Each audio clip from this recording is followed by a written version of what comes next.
The follow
Hey folks, welcome to another story time with Max.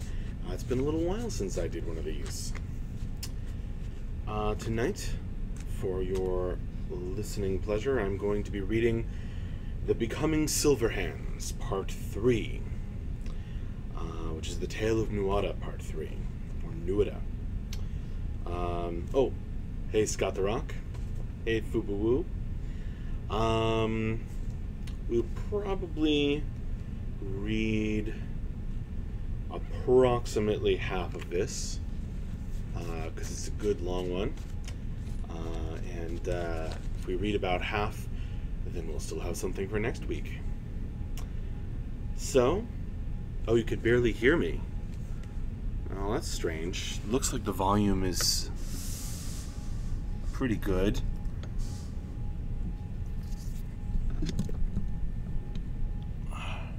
How's that? Is that any better?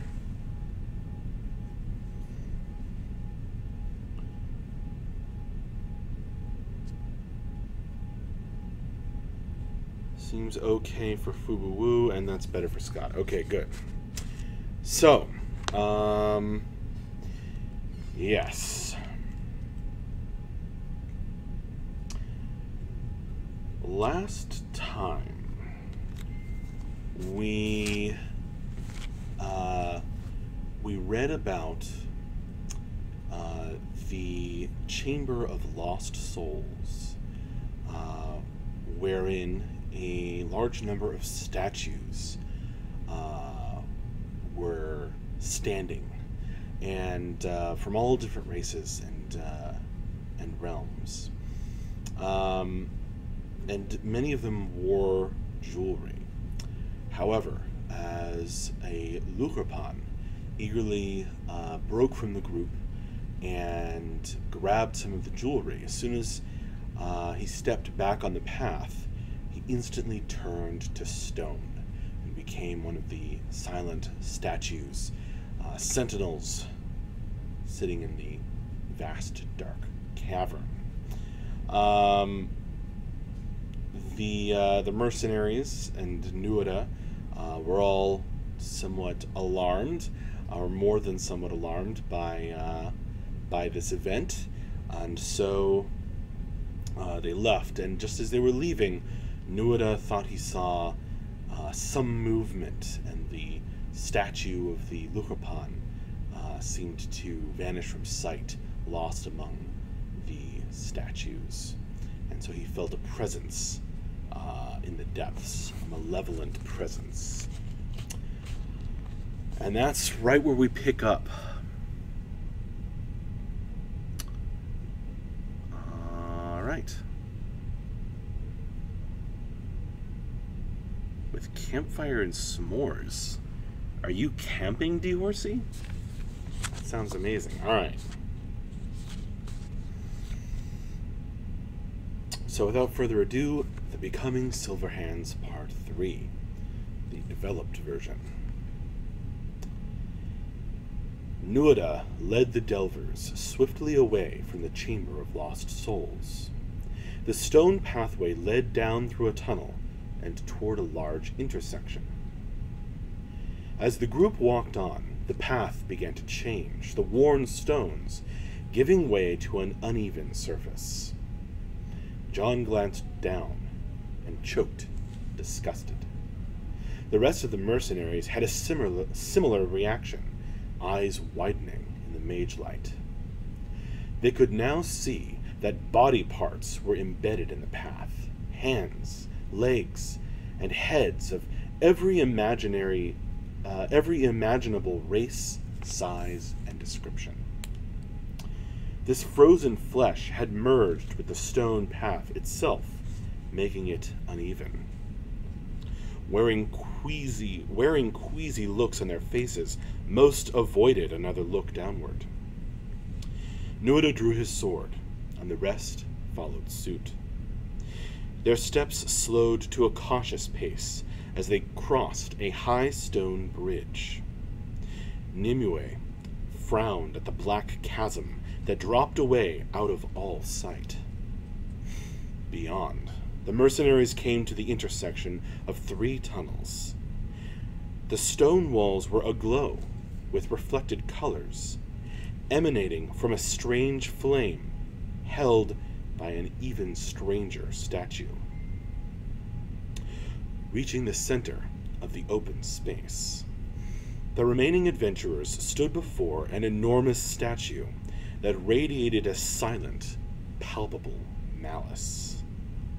Above it, there hung a great brazier, from which a burning conflagration of ever-shifting colors erupted. The fire was strange and supernatural. Gems seemed to dance among the flames. Unbeknownst to the travelers, the mysterious statue altered its appearance depending on who looked at it. To John, it appeared as a voluptuous female of his race, but with a skull for a head, blood-drenched claws for hands, and feet that looked more like the writhing tentacles of some sea creature. To Nimue, the statue was a woman, with spears penetrating her body from every angle as she appeared to writhe in great pain. For Nuada, it was himself, with stumps for arms, swallowing a sword whose tip emerged from his rear. The rest saw other horrors, each believing they saw the true monstrous form. As the group stood transfixed, by the statue's menace. It shifted before their eyes. Every alteration showed the victim suffering greater agony. Frightened to the point of losing all caution, one of the young mages who had worked to light the cavern of statues began to call forth his most powerful fire magic. Nuada tore his gaze away from the image of his own tortures to see the madness in the young man's eyes, the crazed desire to destroy the personalized abomination that loomed overhead. Instead of wasting his breath as he had with the Lukarpan, Nuada shouted to the others, "Scatter! Get away from the statue!" When the spell struck the tall, carven thing, it became very clear that a magical attack was not a good idea. The statue began to change shape once more, and finally everyone saw the same thing. Instead of a twisted, tortured creature, the statue now took the form of a powerfully built, terrifying colossus, wreathed in flame. Freed of its imprisonment, the elemental turned to its liberator and bowed in mock gratitude. Then it stepped on him, burning his crushed body to a cinder. As the mage's bones snapped and crunched, his screams cut off by crackling flames, most of the mercenaries broke and ran. Only Nimue and John held fast, looking to Nuada. A blue glow spread over Nimue's hands as she prepared a spell, which Nuada guessed was water or ice-based magic. The Dvergr, John, stepped in front of her. He raised his heavy stone-studded arms, then slammed them to the ground like two hammers. The stone floor shook and trembled as if ready to erupt at his command. The bravery of these two deserved better companions than these other mercenaries. Nuada drew his sword with his one hand and rushed to their side. The elemental approached the steady trio with thunderous footsteps. Raising one enormous hand, it hurled a great fireball. Spitting and roaring, the orb of flame swept through the air, coming to erase them into ash. But Nimue had foreseen this attack. Her counter was to summon a massive wall of ice. Cloudy and frosted, the great blue-white wall blocked the fiery attack and completely obscured the monster's vision. From the other side of the ice, they could hear it blazing with rage, smashing stone and fire against the wall, sending cracks across its cloudy surface. Nimue did her best to maintain the barrier, reforming the ice as chunks of it shattered and melted away, but her magical reserves were already straining. Watching the mage grit her teeth, Nuada and John glanced at one another. "We must do something quickly," Nuada shouted over the crash of hot stone on ice. John responded, "I will charge the monster. My stones are sturdy, and I will be protected. You stay back, find an opening, and strike hard." Nuada shook his head. "I have a better idea. Use your stony arms to weaken the bridge." John grinned and nodded. Rising from his crouch, he ran to the bridge and began hammering at the stone base. The colossus broke a larger crack through the ice wall, which spewed fire and steam. "Nimue, leave the wall. I need you to hold up the bridge with frost." The woman turned and obliged, throwing a thin sheet of ice over the weakened bridge. Nuada tapped her elbow and added, "Let's go." The three of them ran over the crumbling bridge as the wall of ice was blasted apart. Through the broken chunks of tumbling ice, the tremendous creature came. With mighty stone hands clenched into fists, the fiery elemental lumbered toward them, orange flames streaming behind its massive stone limbs. All three waited on the other side of the chasm, eyes darting between the bridge and the enemy. The mighty creature came right up to the edge of the bridge and raised a flame-wrapped foot. The elemental glanced down at the sheet of ice, paused, and set its foot back on sturdy ground without touching the bridge. It began to laugh, a horrible, choking sound that echoed down the chasm and sickened the listeners. Nuada stared at it, flickering flames dancing before his eyes. This creature was not some unthinking brute. The elemental gestured to the trio, and then pounded one fist into the other, spraying out sparks between its fingers. The massive, fiery being took a few steps backward and bent its knees, preparing to jump over the damaged section. John grunted. He looked at Nuada and smiled. Then he crouched with fists clenched, summoning power from the earth. Nuada stepped back as John sprang into the air. At the same moment, the elemental stone knees screeched as it leapt from the other side of the bridge. Nuada and Nimue could do nothing but watch as the solid little Dvergr and the massive elemental met in midair, amid an explosion of fire and cracking stone. The terrible noise echoed within the caverns, booming back between the chasms and tunnels. John bounced off the thing's head as it was still rising, but tumbled down and grasped the elemental's fiery legs, shouting unintelligibly. Its momentum interrupted, the creature crashed down upon the bridge, which shattered beneath them. As the pair fell, streaming fire into the chasm, the elemental roar of anger was all but drowned out by booming laughter from the brave Dvergr. I needed a bit of warm-up anyway. The noise faded to a distant rumble, and the glow of flickering flame disappeared, leaving Nimue and Nuada alone. Nuada walked quietly to the dark edge of the chasm. There was nothing to be seen but the long dark, plunging downward. He sacrificed himself for us, those he barely knew. I don't know what to make of it. After a few moments, Nuada and Nimue left the broken bridge. Nimue spoke up at last. With our band's numbers reduced to just 2, perhaps turning back would be wise.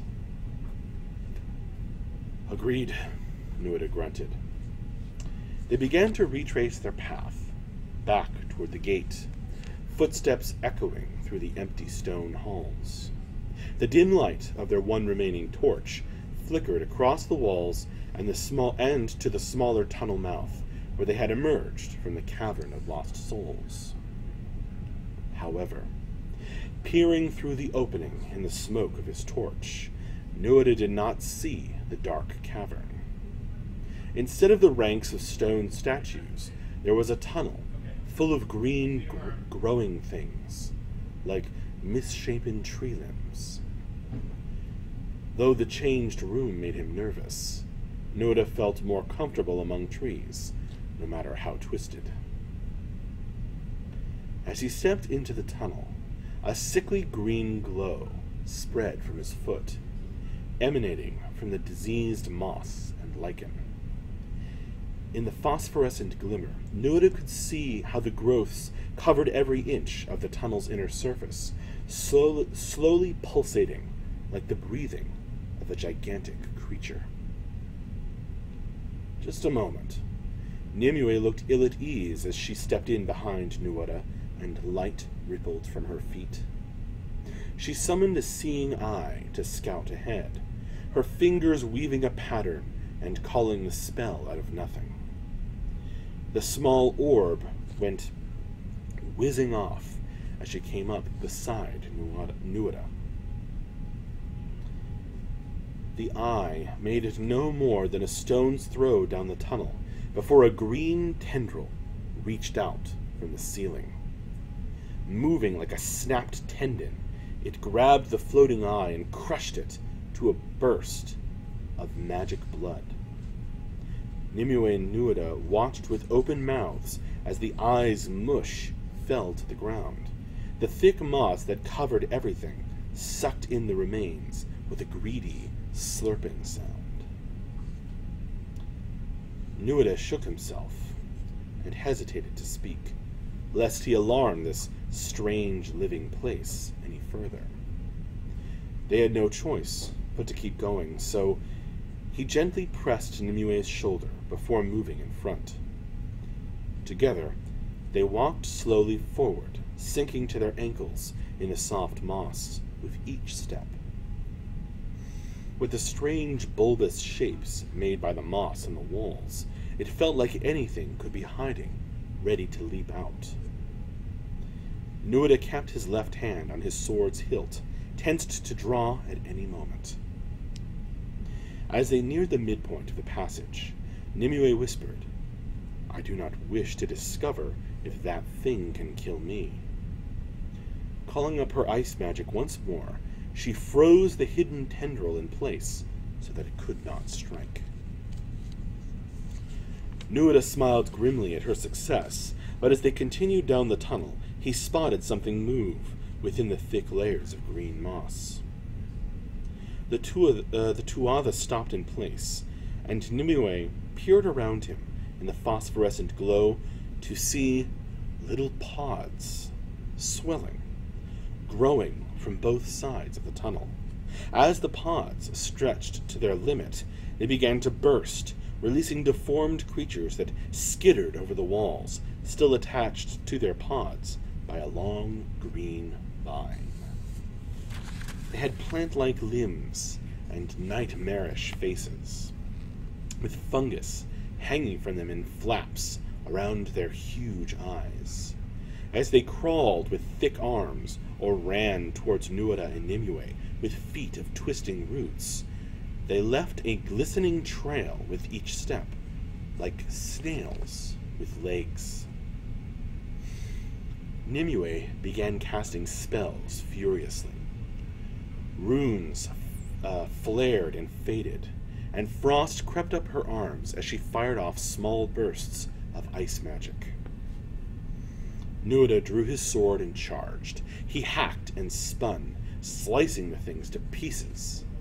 However, for every abomination he tore apart, 2 new pods would swell up from the spot where it fell. Sweating, he looked back at Nimue. She was having better success. Her spells froze the creatures so that no new ones would spawn. However, she was sweating too, droplets that froze in her dark hair as her ice magic flowed through her body. Powerful though she was, he could see at a glance that she was tiring after using a great deal of energy on the wall, the bridge, and now this fight. She was so young. Nuada knew she could have neither the practice nor the magical reserves that older, more experienced mages develop over the course of generations. But there was little he could do, other than hold off the horrible plant creatures. They pushed through the tunnel, leaping over pods, even as they destroyed the disgusting monsters that emerged from within. Finally past the mossy area, the pair took off running over bare stone.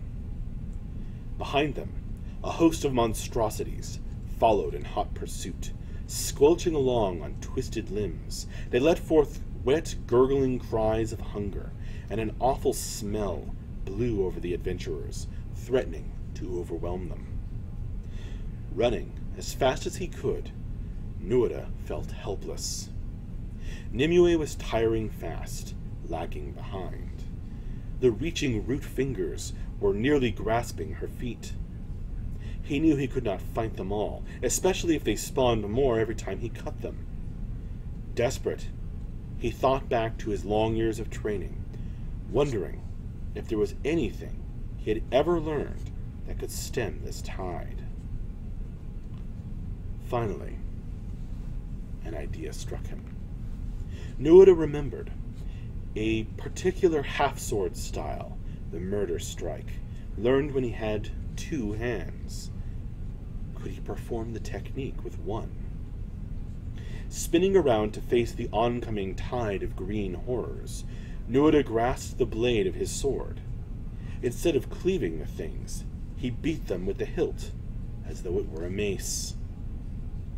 As he tightened his grip, the blade cut into his glove and bloodied his hand, but he slammed the horrors back, crushing them and breaking their bone-like roots. As the broken things still lived, no new monsters spawned. Unable to run any longer, Nimue turned and threw more ice. However, she was casting more and more slowly as her efforts drained her of power. As they backed away from the onrushing horde, Nuada could see her aura weakening. She had little time before she would simply run out of energy. He looked over his shoulder and spotted an opening. There is a way out of this tunnel of green doom. Nimue gasped for breath as she hurled more deadly magic, blasting a crowd of the creatures back. Then she fell to one knee in weariness. I will not be able to reach it before we are overrun. The Tuatha ground his teeth, panting in the few moments of respite. All right, I will simply carry you. He made to sheathe his sword, but Nimue held up her hand. No, Nuada. That would be futile. One of us must sacrifice to save the other, or we will both die here. And don't argue with me. Even if your death bought me some time, I would soon be as helpless as a newborn babe in a veilstorm. As he crushed another swift-moving monstrosity with the pommel of his weapon, Nuada felt an unfamiliar touch of sadness, as though he didn't deserve her loyalty.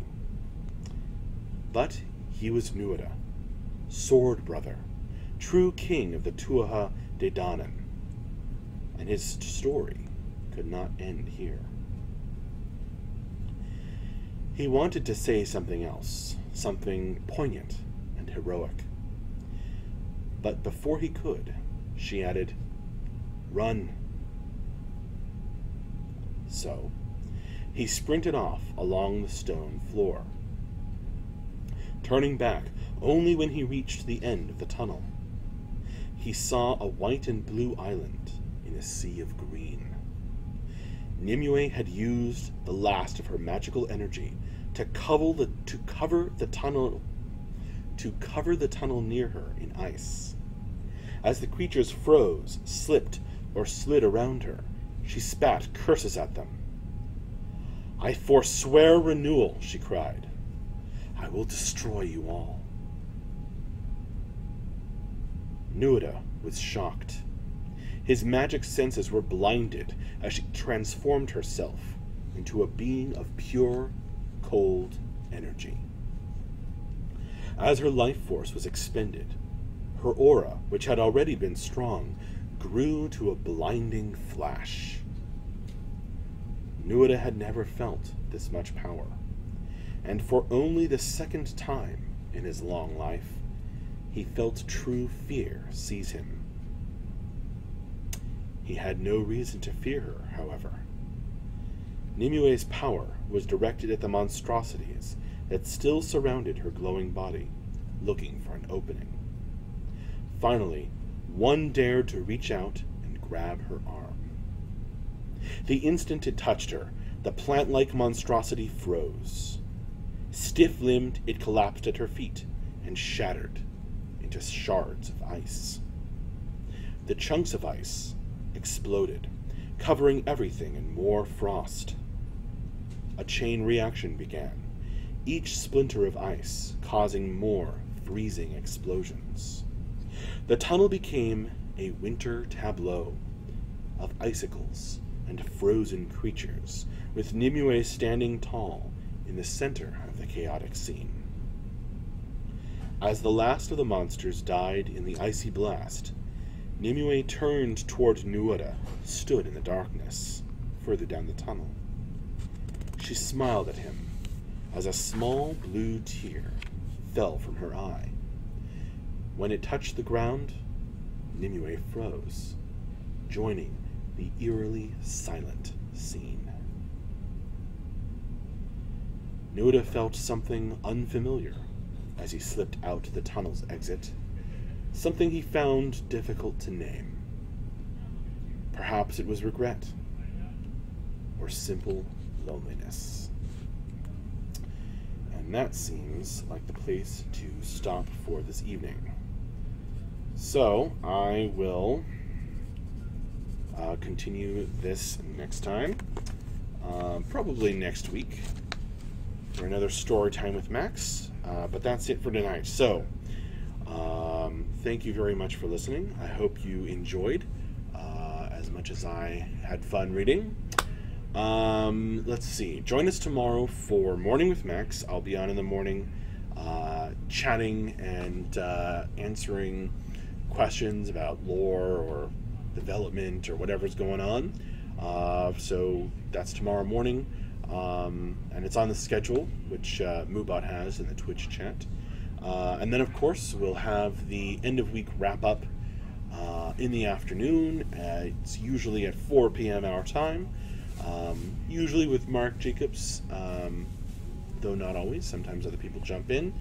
And that will be followed by Q&A. So we'll go over the top 10 highlights of the week, of the week's progress, and update you all with any news, and then answer questions. And I'll probably be here tomorrow, at least I'm intending to be, so I will take your questions from Twitch and YouTube during the Q&A portion. So, once again, see you later. Thank you very much, and bye-bye. And to those saying thanks, you're very welcome. Fubu is filled with fear. Cool. I'm glad you enjoyed the rewritten, developed version of the Silverhands Becoming story, part 3, the first half.